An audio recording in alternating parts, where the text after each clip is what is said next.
সিরিয়ার সীমানা ব্যবহার করে লেবাননে হামলা চালিয়েছে ইসরায়েল। যুক্তরাষ্ট্র ইরানে স্থল হামলা চালালে আমিরাতের মার্কিন সামরিক ঘাঁটিতে পাল্টা হামলার হুঁশিয়ারি দিয়েছে দেশটি।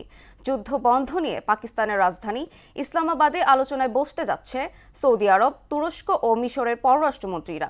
ঐশী আলমের ডেস্ক রিপোর্ট। সিরিয়ায় অবস্থিত যুক্তরাষ্ট্রের একটি ঘাঁটি লক্ষ্য করে ইরাক থেকে করা ড্রোন হামলা ঠেকিয়ে দিয়েছে সিরিয়ার সেনারা। সিরিয়ায় থাকা সর্বশেষ কয়েকটি মার্কিন ঘাঁটির একটিতে হামলা চালানো হয়েছে।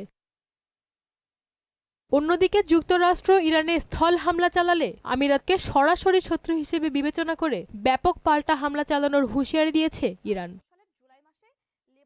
যুক্তরাষ্ট্রের বিমান বাহিনীর একটি বিশেষ বিমানে হামলা চালিয়ে বিমানটি ধ্বংস করে দিয়েছে ইরান।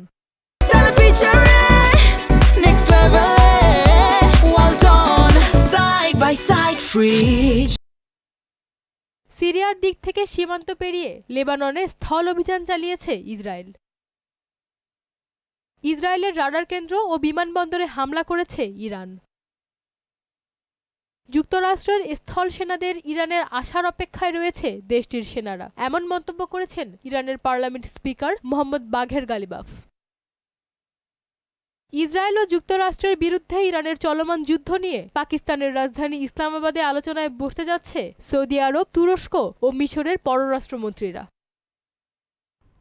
ঐশী আলম, মোহনা সংবাদ।